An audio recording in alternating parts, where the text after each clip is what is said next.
fifth year. People getting fifth years all over the place, but he's not getting 5. We're getting ready here for the championship final in this 400 IM. Last night, probably the most excited I got was during the guy in lane 4, Carson Foster's 200 IM, where he broke the meet record and was out like a rocket. Lane number 1, though, from TCU is Cornell Kamali. Lane number 2 is teammate Jeremiah Frere. And we've got 3 Longhorns in the middle of the pool. David Johnston, a great distance freestyler. He can do the 400 IM as well, though don't be fooled. And then Foster v. Foster. Carson Foster in 4, Jake Foster in 5. That race is going to be really fun to watch. Danny Berlitz, though, from West Virginia, was up there in the 200 IM as well. He's right there in lane number 6.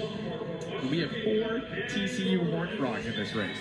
Tristan McFarland in 7 and Rice Flynn in 8 round out your 4 TCU Horned Frogs. Only 1 West Virginia Mountaineer. Kyle, I'm curious what is going through the minds of those Foster brothers, right? When you're swimming right next to your brother. How do we feel? You know, they've done it for so long. They're probably appreciative of getting to do this with somebody you're so close to, right next to them. They swim a lot of similar events. But the race strategies here between Carson and Jake are going to be polarizing. You will notice Carson jump all over this first 100 definitely, but 200 absolutely. So if Jake, yeah, I mean, I think Carson might do something pretty special here. So that 200 IM really surprised me from Carson yesterday. I've seen him go 141, I've seen him go 142 plenty of times, but that 140.4 for Carson is, I mean, it's pretty special. And I mean, on the screen right there, so the meet record in this event, a 336.72, or yeah, 337.72. Carson Foster at 333 at the NCAA championships last year. Pretty crazy. We talked about going out under 50. We saw 2 guys out under 50 here in this championship final. One of them, Carson Foster, in 48.90, 49.83 from Frere up in 2. Jake Foster trying to hold on to the hip there of his brother in lane number 4. Carson's backstroke, though. Carson Foster is one of the best backstrokers in the world. I really think, he probably has butterflyers in the world too, with 27.12 from the hands to the feet there in the first 50. Can you just look at his technique in this nice zoomed-in shot of Carson? His shoulders above the water, he keeps his hips up, his head is as still as a board. You can balance that glass of water on his forehead. So efficient.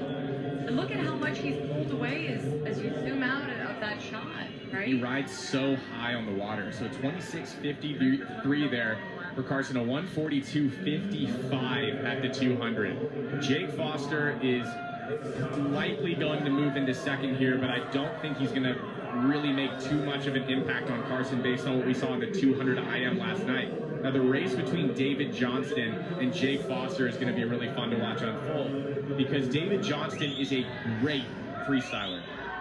Jake Foster is a great breaststroker, and so we're going to check these splits here just to get a little bit of context into what we're seeing. So a 30.86 for Carson, 30.16 for Jake, and a 31.24 for David Johnston.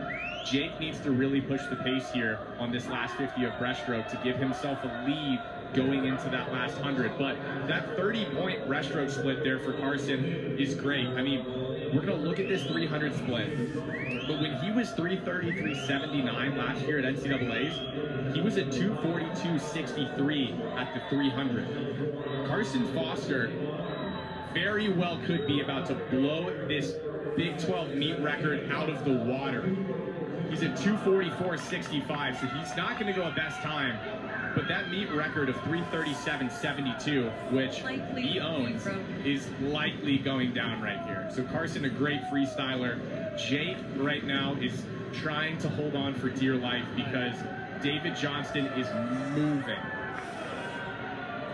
So 337.72 there right on the bottom left of your screen. Carson Foster is going to take that record out. It is going to happen. It is just a matter of by how much. And Jake Foster really putting together a great swim here as well. When your brother's next to you about to go 335, it kind of makes you look like you're not about to go 340, but 335.49 for Carson Foster, and into the wall. Foster 340.03. And then your Texas trio rounds out at 342.85 for Jake Foster. And actually, that was David Johnston that closed there in 25.05. Wow, I need to see that last 100 split from David Johnston.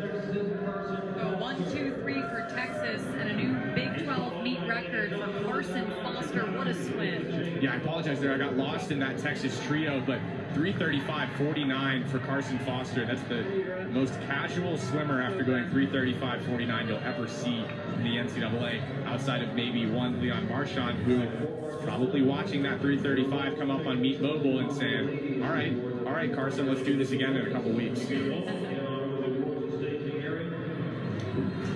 We're going to take a look at Carson Foster's last 25 here.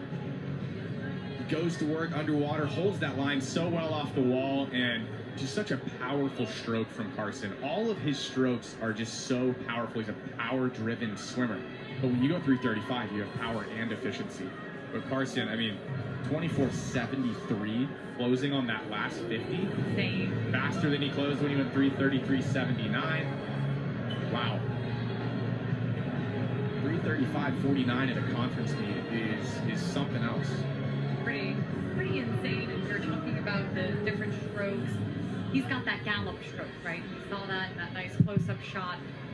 He's replayed that last lap of freestyle where he closed it in. Unbelievable. Carson Foster still looking up at the board there, taking in some data, but we'll be right back. We're going to give the awards for these